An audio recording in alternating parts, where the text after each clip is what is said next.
my gratitude goes out to Cosma for having given me this platform to exchange my thoughts in this subject. And I think it is a very important subject for us to really get in touch with, because as we change our habits, we can change our life. And this is, I'm talking from my own experience. I'm talking from, what I was, when I was in certain type of habits, and then as I kept evolving in the kind of habits which I picked up and embraced new habits, it had a direct impact in the way I was leading my life. And this is something which I'm very excited to share with each and every one of you, because I'm sure you would have had your own experiences in terms of how habit impacts your life, and how it is, as Sanjeev Bhai says, not such an easy task. And the point I'd like to mention here is that all of us generally like to be successful, don't we? All of us generally like to have it all in life, enjoy every aspect of what success offers to a person who has really made it in life. But the point to be borne in mind is that just like for everything that we go through in life, there is a price we have to pay for it. So also we must remember that success too has a price that we need to pay for it. And the price is actually not very big. It's actually a curious mind. In fact, I once had the opportunity of traveling with Vijay Sahita Bhai in his car for all the way from his residence to his factory. And during the time we spent together, I asked him, Vijayji, what is the real core of your success? How did you create this kind of a industry, and how did you grow it to this extent? And all he said was, Ramani, one thing I'd like to share with you is that it is only curiosity and asking the right questions that makes the big difference. I did not know ABCD about this business. All I knew was asking people the right questions. And I truly respect that answer. And similarly today, the question I have for each and every one of you is as to whether we can ask ourselves, is there a better way? Right? Is there a better way? And as we keep delving into this topic of is there a better way, I'm sure something will start churning in our minds and make us think differently. And that is the whole purpose of these 3 steps of how to simplify and scale your switchboard business. So let me first recap very quickly what we saw in the first step, Sunday before last. We started off with the importance of understanding why we are in the business, what we are in, what is our purpose, and why it is so important for us to be in touch with our purpose when we are in business. And what we saw was that particularly when we are in crossroads, whether to go in this direction or in this direction, that is the time when your purpose will make the direction very clear. If you don't have that clarity, you're likely to be going the wrong path, chances are, and then you may have to retrieve and then go the right path. So the more and more you get in touch with your purpose, the lesser are the chances that you will make the mistake of going in the wrong path. And then we realize that it is important for us to understand that people don't buy what you do. People don't buy what you say. And then we saw as to how important it is for us to understand that people buy why we do what we do. People don't buy just what we do. And it is important for us to therefore understand that, as Mark Twain said, that each one of us are born twice. One, when we are physically born, and the second time when we understand why we were born. Each one of us, I too believe that we are born with a purpose, and it is important for us to keep understanding and getting closer and closer and closer to the purpose why we are here. And then we saw the 5 stages of business, and we found that most of the panel builders, entrepreneurs in general, they are in the first 2 stages, which is the stage of survival and the stage of sustenance. And it's always a hand-to-mouth existence. It's always very frustrating to understand how to take the business to the next position. And then we slowly start introducing systems. We look at strategy, we look at improving the team, and then we get into the stability phase. And once we get into the stability phase, then a few of us go even further, and then we get into the success phase, where things are in quite an auto mode. And once we get the business into the success phase of being in auto mode, then I personally feel it's our spiritual responsibility to see that we scale the business and add that much more value to manpower, mankind, add that much more value to the world, because we have gained a certain mastery on what we are doing, and therefore it is important. And then these stages, it is important for us to remember that it is not that we will always remain in one stage. We can fall down to the stage below. The important thing is for us to gather ourselves up again and then see how we can progress. The awareness is the key.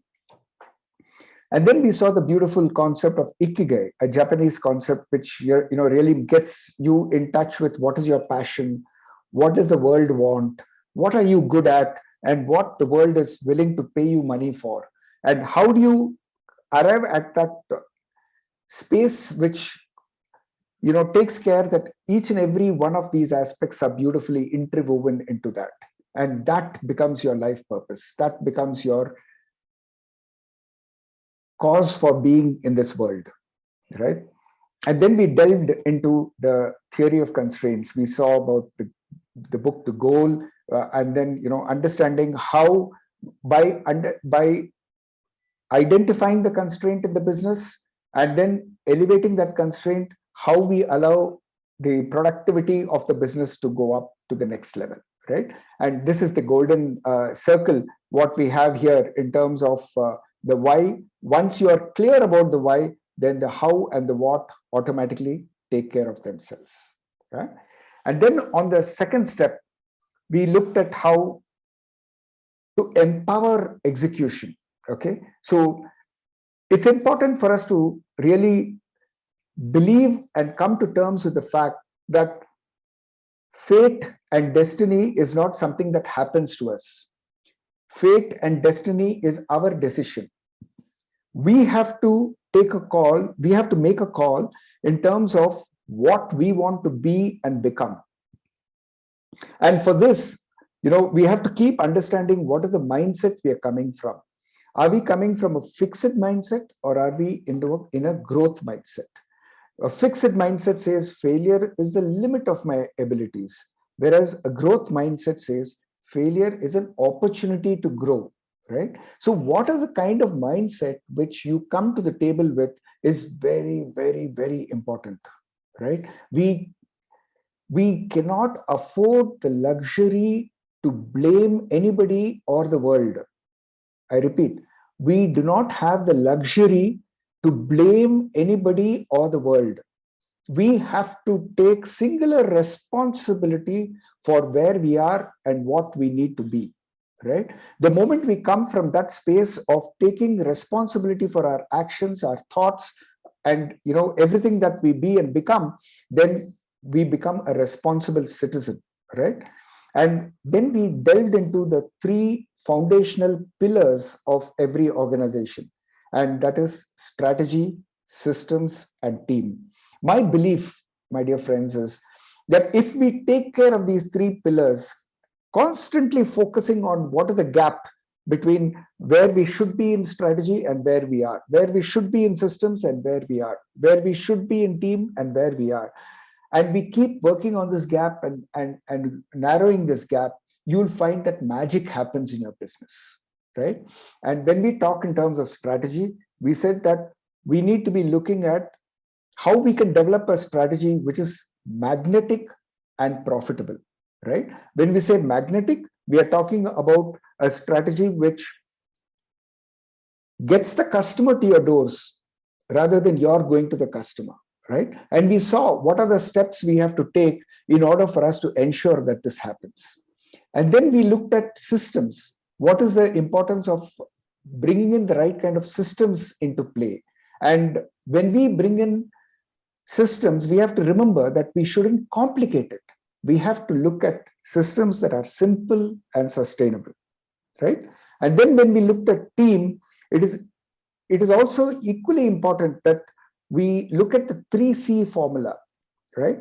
The first C is our responsibility as an entrepreneur, as a business owner. We bring clarity to the table in terms of what is it that the employee should understand as his role and responsibility, as his targets, as what is expected of him, right? So once we make that clear, then we audit each employee in terms of the x-axis and y-axis of competence versus commitment. So when we look at competence versus commitment, we try to understand who is at what stage and how do we help him to improve on where he is so that the organization in turn improves, right? Now we go to the third step. The third step is a step where, I need all your listening. I need all your surrender to the knowledge. It's actually when we talk in terms of learning something, it's not about who talks, but about what is the import of what is being spoken about. And the knowledge of habits and discipline is one such where we have to focus on ensuring that we understand this as something which has a great impact on everything which we do in life, right? It has a direct impact on our efficiency. It has a direct impact on our happiness in life, right? Now, why this is more important is if you see these two gentlemen on the screen, you'll find that one person has a monkey mind. For everything, he gets distracted. He invariably takes a longer route to reach his destination. He is not clear in terms of what is the path to be taken in order to reach his destination. And the other guy is indicative of having a monk mind, where he has indestructible focus, right? And that is the secret of success for any businessman. How do you get that kind of a indestructible focus? So when we talk in terms of simplifying work, we are talking about crushing this complexity. It is not required for us to look at work as a very complex thing for us to do. On the other hand, by crushing complexity, we are liberating innovation, productivity, and engagement. Let's see how we can go about doing this. All discipline for me, for a business, it starts with alignment. And there's a beautiful book called The IBM Way. It's written by one Mr. Buck Rogers. And one of the sharing of the owners of IBM as to how he built such a big organization and how he's able to take the entire people along with him to becoming a world famous marketing organization is very similar, the owner of IBM says, to how a shepherd shepherds his sheep from one destination to the other. Now, please pardon me if the example is a little gross, but take the essence of what I'm saying.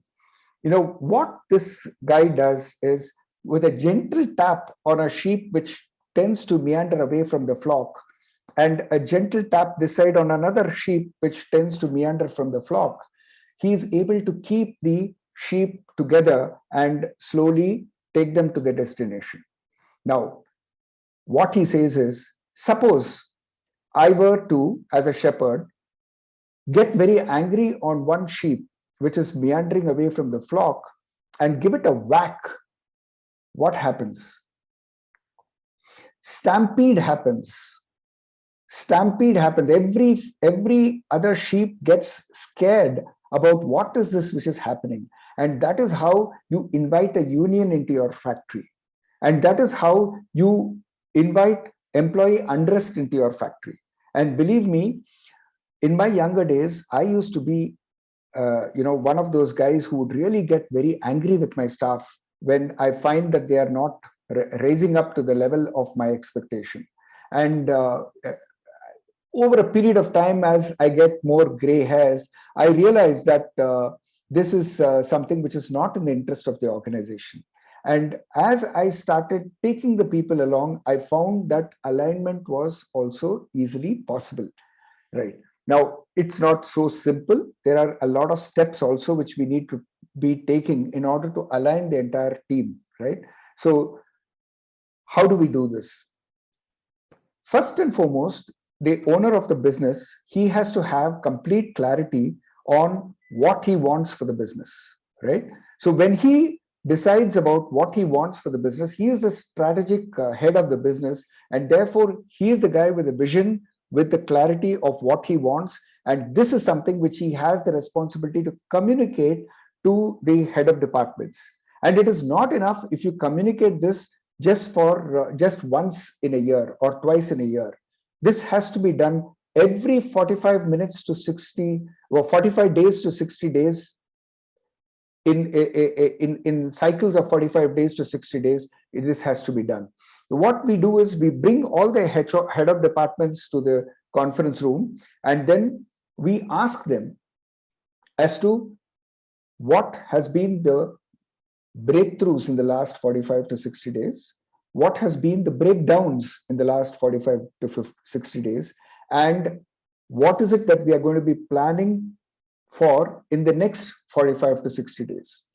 And I tell you, when each one of them present and we debate on that, there are people who tend to go a little away, like the sheep which goes out of the flock. You tend to tap them and say, nahi bhaiya, vaisa nahi, aisa jana hai. And then you'll find that there is a lot of clarity that emerges in these meetings, right? So these are very, very critical meetings to be had. And then we have what is called the tactical meetings. These tactical meetings will have to be had every week.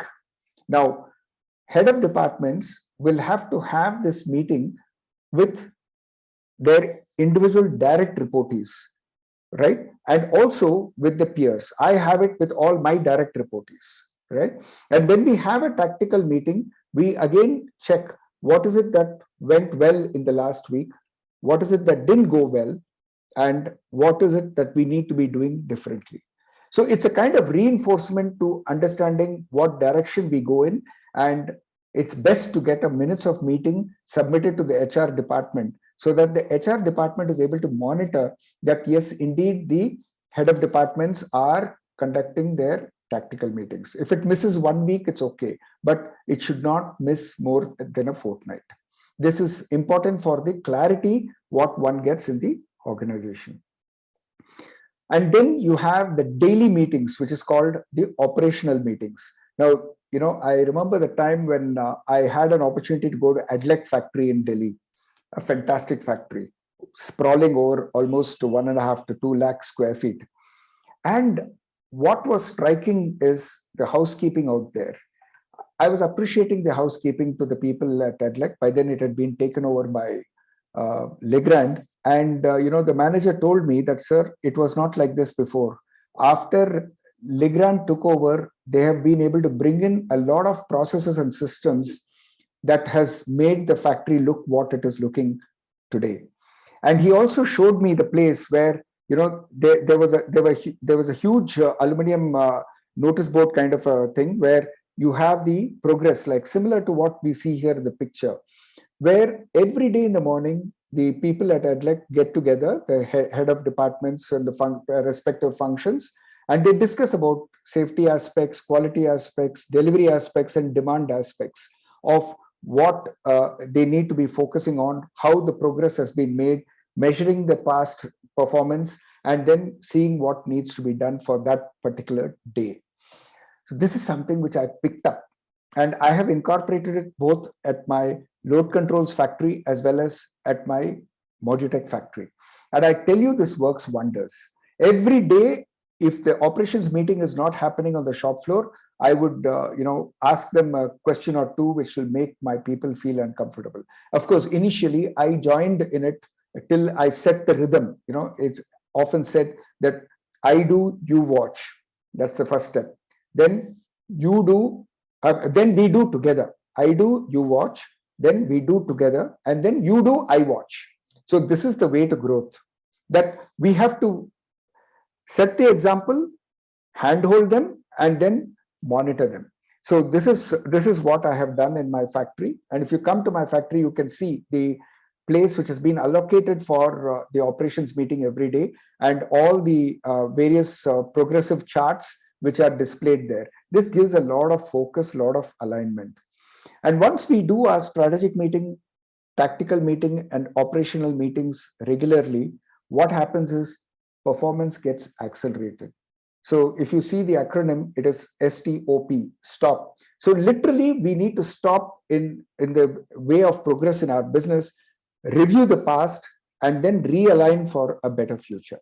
So this is a discipline which is very, very important. And automatically, when all the people get aligned, the graph of profitable growth goes northward. Then we look at the next step. Like, if it's not enough if we have just the meetings in the office. It is very important that we have production meetings in the shop floor. When I came to Bangalore in '83, I didn't know the local language. I didn't know. I was from Chennai. I came to Bangalore to start business. I didn't know the nuances of the business. I didn't know about language, topography, business. Everything was new to me. And how did I learn?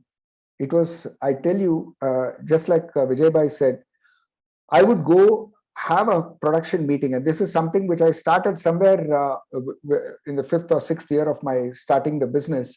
And I have till date consistently ensured that this practice is on in our factory. Every week we have a production shop floor meeting, and we align the people's thinking towards quality and productivity. Now, what I ask them is, now sales double ಮಾಡಬೇಕು, now quality improve ಮಾಡಬೇಕು, ಹೇಗೆ ಮಾಡೋದು? If we have to improve the quality, if we have to double our production, how do we do it? And I tell you, you ask them such a simple question, the kind of responses you get, it's a great learning experience. It takes us through this journey so beautifully, because they are the people who know it best. When somewhere, some corner of the factory, quality is failing, I tell you, it is these front enders who will be able to guide you and show you the way in terms of what is going wrong where, and all you need to do is do the course correction. And then we have our weekly HOD meetings. Each functional head, from design, from purchase, from sales, from quality, from finance, all of us, we get together into the conference room, and then we look at the Gantt chart. Gantt chart is the progress chart of each project which we have undertaken in the factory. What is the commitment? Where are we? And if there is a gap, why is there this gap? If materials have not come in time, why have the materials not come in time? When did the purchase order go? Did we get an order acknowledgement from the vendor committing the delivery date? If not, why not? What is the next alternative? Have we looked at which other make we can go for? Have we taken the order acknowledgement from the vendor and informed the customer about this change in delivery schedule? All these are the kind of questions which keep getting asked in our production flow meeting. And ultimately, what happens is the company's alignment and productivity goes to the next level, right? And there is one more very important meeting which we developed somewhere down the line, maybe after a decade or 1.5 decades since we started the business. That's when we realized the importance of the design review meeting. Now, design review meeting, everything what we do for the customer, right? And when we are therefore, when we get a purchase order from the customer, we get all the functional heads into the huddle room, and then we simply put clarity on the table. right? What is the design wise? Are we clear? Priority wise, are we clear? We shouldn't be rushing and doing a job which is required after 3 months, right? We need to understand that the customer might sometimes say, give me the panel next week. But if you go to the site, you will find that the site is not ready. So how do you deal with this kind of a situation? Because what you don't want is panels lying in your shop floor after it has been completed, right? And each and every area, when we look at, we also understand what are the tortoise items and what are the breeze items. Now, this is the language we use in our factory.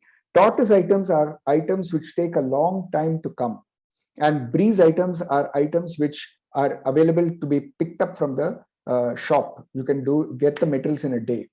So our entire focus has to go on the tortoise materials, which will dictate the progress of work for that particular project, right? So all these huddle habits, they hugely help, and it is very important to approach it with the right kind of leadership and clarity. Now, how does this clarity come? This clarity comes by your following the plan, do, check, act cycle, right? And in doing this, one thing which I keep talking to my leaders in the organization about is goading them to follow what I call the power hour. Now, when I say power hour, it is the hour which you spend, which gives you tremendous power. How does that happen? When you spend that 1 hour in focus on your planning and prioritizing your work, you take a A4 sheet, divide it into 3 columns, and then you put must, should, and could on top of these 3 columns. And then you start writing down all the work which you need to be doing for that day or for that week.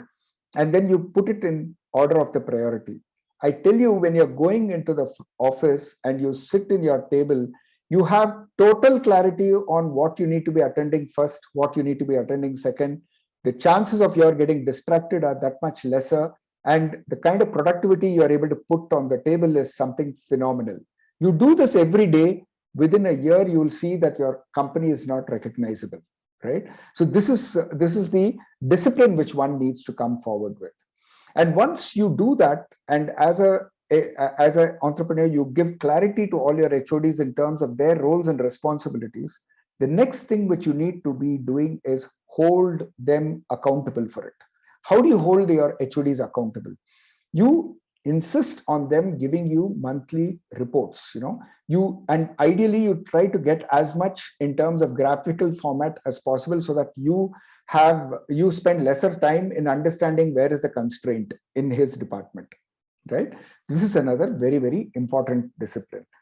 And then you measure, monitor, and manage this constraint. Once you identify by way of these reports, then you do what it takes to ensure that that constraint is elevated, and then you move the production to higher levels of productivity. It's not just enough if you just focus on productivity. You have to also take time off to ring the bell every month. Now, this ringing the bell is a ceremony, and you normally go into the place where you can congregate all your leaders in the organization, and then you share with them their successes, what you have had in the previous month, and then you ring the bell, right? And you sort of reinforce to the leaders that this is the type of success what we want. This is how it makes me feel.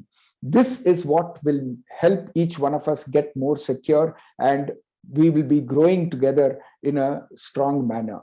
So once you are able to send this message out loud and clear, then the people in the team also, they start repeating what gets appreciated, right? So it is very important, therefore, to have this ceremony of ringing the bell done every month.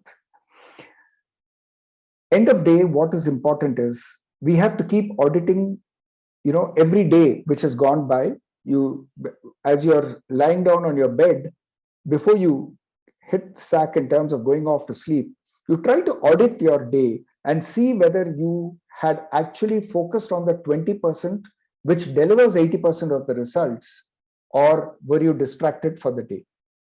And you keep doing this self audit every day. you'll find that you pick up the kind of habits which will help you to go to the next level, help you to go to higher levels of efficiency. One thing we have realized in the past 2 Sundays is that R&D is very important. Innovation is very important. And this is what helps you not only differentiate yourself, but also disrupt the market, disrupt in a very positive way. So when you look in terms of R&D, you start with what is the customer's stated and implied needs, right? And who better to help you understand what are the customer's stated and implied needs rather than your own people, right? So what we did sometime back, just to share with you in load controls, we divided the entire 200 odd people into 5 verticals, right? 5 teams. And we gave each one a form and said that what is it that load controls is doing that we need to stop doing, number one. Number two, we need to start doing. Is there something which we need to start doing? Number three, is there something which we need to be doing less of?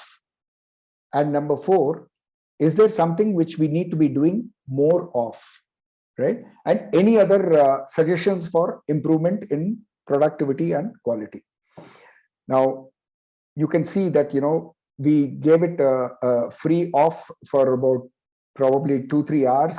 And we had the entire factory sitting down and writing out their own thoughts, their own ideas about what needs to improve. We got about 1,800 ideas on that day. And I tell you, we have been able to implement quite a number of them. And this is a great experience where you give people the creativity to think, and they are able to really put on the table something which you would probably need to be spending lakhs to a research organization to understand what you need to be doing better. And this, you get it absolutely free of cost, right? So we had these kind of boxes where all the ideas would be put inside. And then we gave awards also for the Ideas Mela, the first prize, second prize. And, the whole day was a day of celebration and a day where a lot of good intellectual churning happened. And this is something that I would encourage each one of you to try out in your respective organizations. It is something which gave us good results, and I'm sure it will give each one of you also, that much more food for thought. So we need to, again, when we talk in terms of R&D, all the, a great amount of inspiration, which I have personally received, is when I see people who are doing what I am doing much better, right? And when we have to look at what we are doing and somebody is doing it much better, then what is there for us to learn from it? Isn't it? So that is the beauty of attending these exhibitions worldwide. I have been to the Middle East Electricity Exhibition at least about 6 to 7 times so far. And every time I go there, there is so much I have learned from it.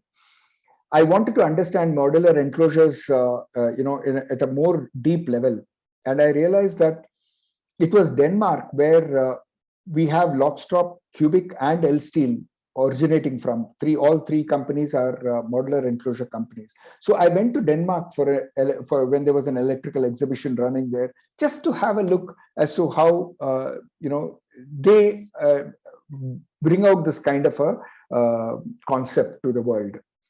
So I would encourage each one of you also to similarly go to exhibitions. Never miss an Elecrama exhibition. Never miss an IPMA exhibition, which we are now going to have in the month of June, where it is co-sponsored by COSMA. And always look for what is there in it for you to learn. And there will always be so much. Come back and see what you can do to improve the way you're working.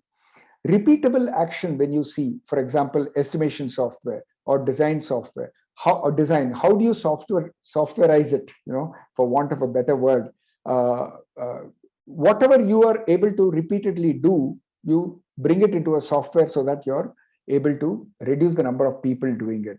Patents, I believe that patents help you much more in terms of scaring people who tend to copy, and to position your company in a marketing way, rather than really preventing people from copying what you're doing, right? In fact, there are people who go and search out patents just to understand what are the technologies which are emerging, and then with slight modification they are able to copy the design.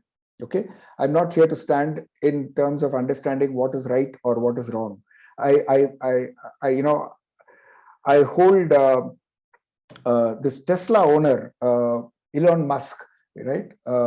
He, some 1 or 2 years back, he declared that the whole world needs more of electric vehicles. So I'm squashing all my patents. Please come forward and copy my design. This is what he said. It was amazing. And I really respect that man, because he cares more for the world than he cares for anything else, like his own profitability. Well, it's a way of thinking, right? But it is important for us to understand that we need to look at patents in a way which gives you a positioning in the market, and it also scares competitors from blindly copying what you're doing. And then we look into monthly R&D meetings. Like any other activity in the organization, R&D also needs to be monitored, and more so because targets are very difficult to be given to R&D. And this is something which we have to have with clear detail of what is the scope of work, who is responsible, who is the co-owner, what is the date by which this work will be done, is there any constraint. So all this has to be put in an Excel sheet, probably shared on Google Drive, and then monitored closely. Now, I'd like to share with you, one little success which we had in load controls. Schneider Electric, they went once on a national level technical audit of all their partners, and we have been partners for Schneider Electric in medium voltage for over about close to a decade right now. And so they had come to our factory also, and as Schneider Electric, they look at various points. In fact, after this award ceremony was done, they also explained to the audience the number of Schneider partners sitting in that huge conference room in a wonderful hotel in Goa, as to what are the criteria which Schneider adapted to identify who is the winner for this technical audit. And it was very nice to receive this award. As at a national level, we were the sole winners for this particular award. And also it was a learning experience that, yes, if we do all the right things, then we are able to get all the right recognitions, right? So, so what are these best practices? Now, there are 3 very, very important measures which every industrialist will have to bear in mind when he looks at his shop floor. The first one is the measurement of on-time delivery, or OTD, right? So unless and until you're going to be having a high score percentage on on-time delivery, you are not doing certain things in the right way. So this is something which we need to bear it in mind, and we need to monitor it. The second measure is lead time reduction. If we have done a 200 kVR APFC panel, we are going to be doing after 2 months another 200 kVR APFC panel. We must have the time what we had taken the first time we did it, and the second time we are going to be doing it, our target has to get shrunk, right? So every time we do a similar kind of work, we have to see how we can reduce the time taken to complete it. And then the third measure is NCRCA, which is non-compliance points and doing the root cause analysis. Now, this is something which, again, we have to be very strict about in the shop floor. We have to ensure that the quality person goes and literally is aware of all the mistakes which are being made in the shop floor at different levels, in the office at different levels, maybe in the design department, purchase department, shop floor, wherever it is. His job is to note down the non-compliance And then once you note down the non-compliance, there is a particular system to understanding what is the root cause of the non-compliance, like what is the problem, what are the causes of the problem, what is the prime cause, and what is the solution. So we follow a 5 why system, and that gives us the cause of the problem, and then we see how to rectify it. What is it that we need to be learning? What are the improvements in the checklists that we have to bring about? What are the process changes that we need to be insisting upon, so on and so forth, right? So this is a very important approach to the way we do business. Second important aspect, which you can see this board which says 5S out here in the shop floor. Now, 5S is a culture. It is a way of building excellence in each and every area of our work. So we start off by sorting things. If you go into your shop floor, you'll find that there are so many items in the shop floor which you will not touch for the next 6 months, and you probably will not touch it thereafter also. Important point is to go and red tag these items. Red tagging the unwanted items in the shop floor is so important. In fact, when you practice 5S in the factory, the beauty is that when you come home, you try to ensure that your wardrobe is also kept in that same fashion. You try to ensure that your desk is also kept clean and neat, and excellence is built into the way you maintain that. You take out your purse, and if you see the kind of papers which are there in your purse and papers which you don't want, it'll be you'll be stunned sometimes as to what kind of a crap you are carrying in your purse every day in and day out, right? Unless you are going to be building in excellence in the way you maintain your stuff. So this is what sort is. Then you set in order. So you see how you can keep these things, that item in that place. And then shine is how do you keep it very neatly, aesthetically. You ensure that you have a tool board. It's all clearly designated in terms of what tool has to be where, so on and so forth. And then you standardize the entire process. And last but not the least is how you sustain this. Then we have another discipline called 8W. And if you see the acronym, which is all in red, it is downtime, DOWNTIME. And downtime is what we don't want in the shop floor, right? So D stands for the defects. What is there? We have to see how we reduce this. This is a waste, 8W is 8 wastes. We have to identify these wastes and ensure that we are avoiding them. Overproduction is a waste. What you need should always be just in time. Waiting is a waste. If your entire process is going to be waiting for the next step, then that is a waste. You should always ensure that once you start, zook, you go to the finish. It should never be start, stop, start, stop, start, stop. That is the one which is the killer in the shop floor, right? Non-utilized talent. There are many people in the organization who come up with, their talent is something amazing. We had a painting competition once in our canteen, and we gave them colors and we asked them to paint the walls in the canteen. The kind of art and beauty in expressing a particular scenery or a particular person's the face expressions, everything was amazing. Now, when we discovered that there were these talents, we also asked them to do a lot of such notices in the notice boards subsequently in different other parts of the factory.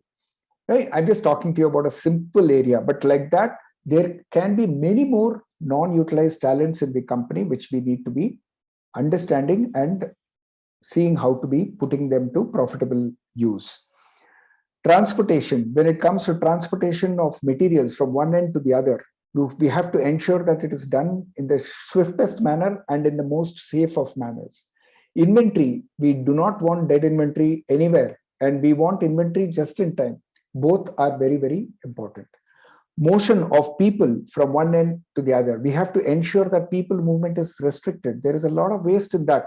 By just altering the shop floor, the way the shop floor is laid out, you will find that manpower movement is heavily, it comes down and productivity increases.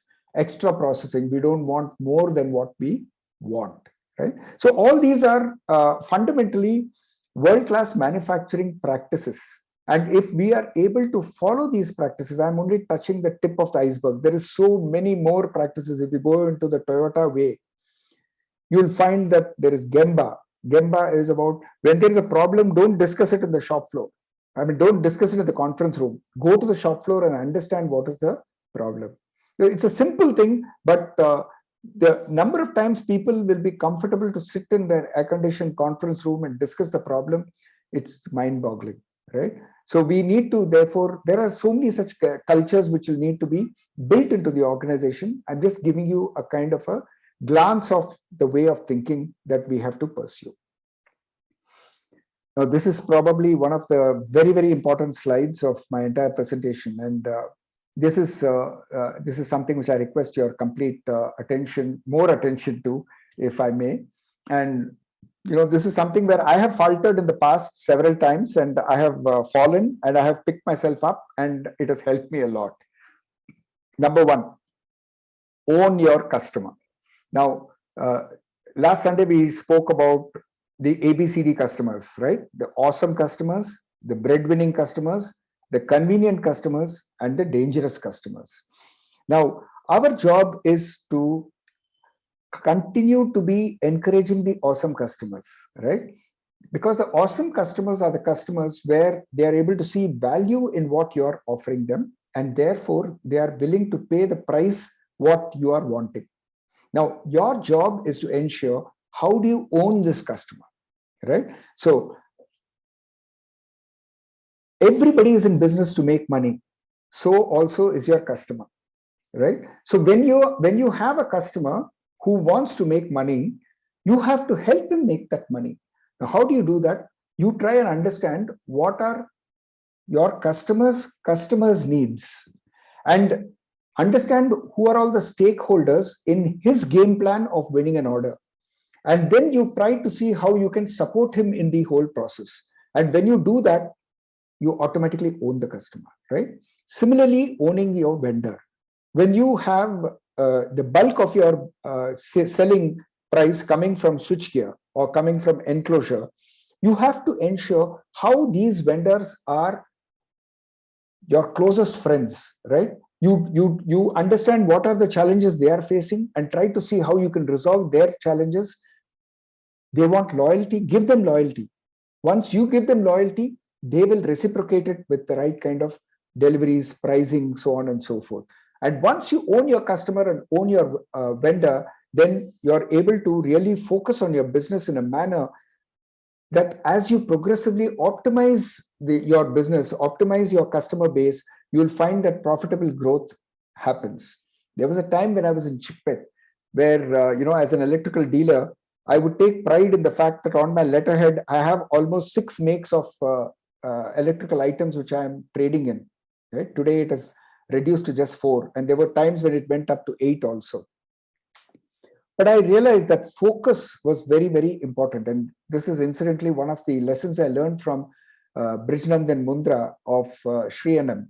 And he has done this beautifully, if you look at the way he works. All right. Now, quickly going on to the next subject, which is the 7 levers for mastering the art of cash flow. Now, this is, again, very, very important that we understand that once we lose focus on any of these levers of cash flow management, we are asking for trouble. The first one is debtors. We have to look at aging debtors and ensure that reconciliations and the old debtors are handled first, and then we come to the ones which are within 30 days. Same thing we do with creditors and inventory. Focus on reconciliations, focus on creditors above 120 days, 180 days, and ensure that they are brought under proper control. The more prompt and disciplined you are with your creditors, the more support you will get from them. Inventory, no to dead inventory. We have to ensure that the inventory is always revolving. Inventory turns, extremely important. Once a panel is complete, inspection over, within a maximum of 7 days, it has to go out of the shop floor. If it doesn't, then the salesperson's incentive will get impacted. So this is the kind of carrot and stick which we will need to bring in from time to time to ensure that as a culture, we all understand how important it is to ensure that the inventory is turning around. Gross profit, the ones which are customers who are most satisfied with you, they will obviously give you the best gross profit. So how do you own your customer? And how do you ensure that his customer is going to be happy so that you get more and more gross profit in the way you do your business?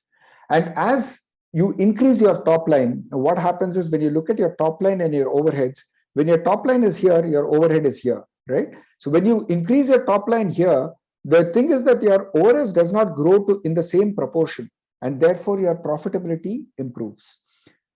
While increasing the top line, a constant vigil has to also be had on optimizing your overheads. And this will happen by proper budgets and controls. This is something which is also a very important subject for us to look into and ensure that we are not losing track of this focus. Larsen and Toubro, a company which I have always admired, they say that we are not Larsen and Toubro, we are a learning and training company. And this is something which from Cosma also we have experienced quite a bit. And Cosma also has organized for several training programs with L&T. Now, why training is important? Because nothing fails like success. Now, what I mean by this is that the moment you are successful, complacency gets the better of you. You take it easy, you take things for granted. And that is when you will be hit by a bolt.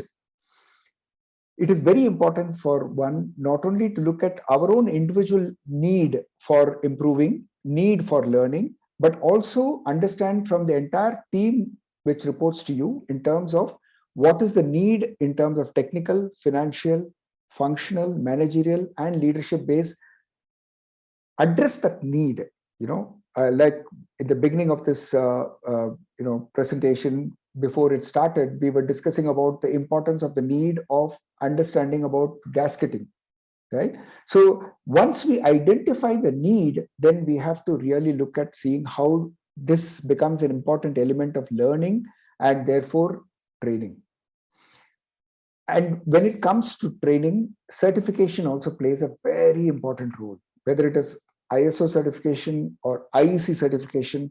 What is important is that these certifications are based on what the world leaders have thought in terms of what is the right way to do things.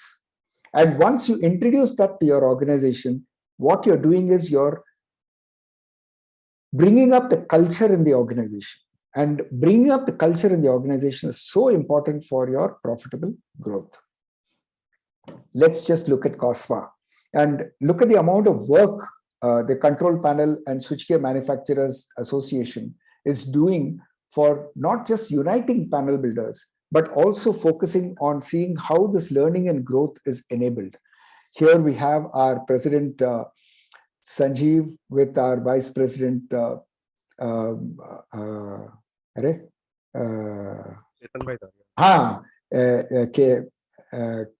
Ketan, come on. Yeah. Ketan bhai, so sorry.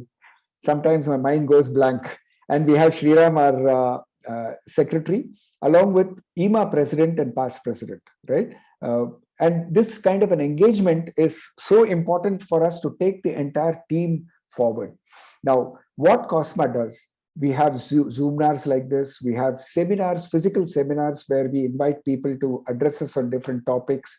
We go for factory visits together. We went to Rittal factory, we went to Siemens factory. We've been to so many factories together, and that's an opportunity for us to learn together. We bring out the Cosma News, a beautiful magazine which has a lot of technical technical articles in it, along with a lot of advertisement and a lot of knowing game which gets played between people in the industry and Cosma. We have this WhatsApp group where so much of learning again takes place. Any question anybody has, they just put it in the group, they get an answer automatically. Website is something which each one of us will have to go and experience. It's of course work in progress. There's a lot further improvements to be done there, but it is a work in progress in the right direction. Digital media, we are already present in YouTube, in Twitter, Instagram, LinkedIn, Facebook, and it is something where we really want to reach out to the world as Cosma to ensure that we build our entire industry and take our people along with us. Anand's brainchild. He said, it's not enough if we are just association. We have to be an association of associations. And we are now associating with many more similar like-minded associations in order for us to learn more from them and grow together. We participate in exhibitions. Now we are conducting exhibitions. IPMA is the first of such exhibitions where we are going to be conducting, and this would probably lay the foundation for many more and bigger scaled exhibitions, which we would hopefully do as we go forward. And last but not the least is celebrating together. We do go out on holidays, we do celebrate Diwali and so many other functions together. And this is something which is so important to keep the family together. So we've had Sandeep Sahita also, just an example of what Cosma does for those of you who are not Cosma members, where he gave us a beautiful talk with videos in between and live examples of how in his company they have adapted technology and therefore enhanced value. Okay, so my appeal to those of you who are not Cosma members, please become a Cosma member. Ask us how in the chat box. I come now to the end of this journey of the 3 steps to simplify and scale one switchboard business.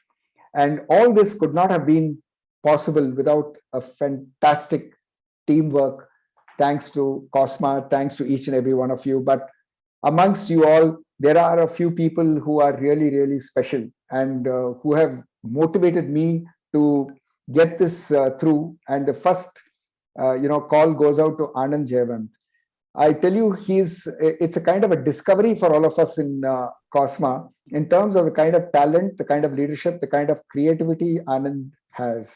And he's been an inspiration for all of us, literally, guiding the entire team in the direction of growth. Thank you, Anand, so much for, having motivated me to get onto this platform. And I tell you, I'm really enjoying this journey. I hope each one of you are too. Sanjeev is one of the very good presidents Cosma has had, in my opinion. And the reason I say this is that he's a very allowing leader. He's very encouraging in whatever initiatives are taken. And that is so important for the morale of the entire team. And every step I have taken in this 3 steps, he has always been there to start it off for me. Thank you, Sanjeev, for being there. Thank you for your guidance. Thank you for your leadership. Satish Kazibai is an icon. He's one of the founders of Cosma, and he's a person who has so much focus on what he does that it's really amazing to understand how his DNA works, the kind of love he has in his heart for all of us, the kind of thoughts, as soon as this session is over, I can be rest assured that within the next 5 minutes, my phone will ring and it'll be Satish Bhai, right? And he will call me and he will appreciate me for what I've done. And I tell you, that means so much to me. Okay, so Satish Bhai, thank you so much for being there for me, being there for all of us, and for guiding us in this direction, what we are all taking. Vishal has always been there as, that solidarity which we see when he comes in, handles the entire IT for us and guides us into every aspect, like he guided me into Chetan Bhai's name.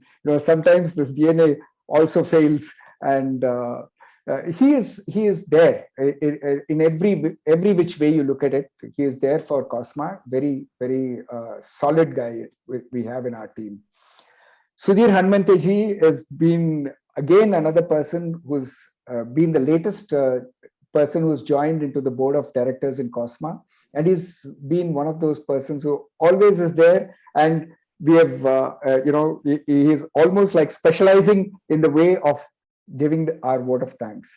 it's giving vote of thanks is an important responsibility. It is an important responsibility because it needs to, unless we acknowledge and appreciate what is good, only then what we appreciate grows, right? So thank you very much, Sudhirji, for being there with us and supporting us meeting after meeting, after activity.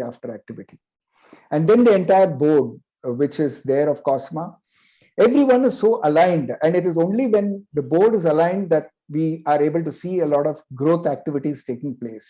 And once again, hats off to the leadership, hats off to the intent, and maybe unite panel builders in India in a bigger way, so that what we are today, close to 500, becomes 2,500 by the year 2025, which is our target. We must never forget this. And then I thank all the COSMA members for coming forward to supporting COSMA in various ways which you can. Your presence is very important for us to ensure that we are all going in the right direction, right? And each one of you, my message to you would be involve, then you will automatically evolve. Involve yourself in the activities of COSMA, and you'll find that COSMA is a great platform for your own evolution. And for those of you who are COSMA potentials, which means, people who are ready to join this platform, please don't think twice. Vishal has already put the link in the chat box, which if you click, it'll take you to the registration page. You can download the application form, fill it in, and send it to the COSMA office. All address, every detail is there. So please do that and become a member. It would really help you and help all of us. So lastly, I must say that 3 years back, we could not have imagined having this kind of a platform where we talk to each other like this, sitting across cities and even countries, right? And this has been possible thanks to the IT technology. So hats off to the technology, and it's amazing. It continues to amaze, and just like IT is helping us, let us also commit ourselves to helping the world more and more in whatever ways we can in the electrical industry where we belong to. Thank you very much.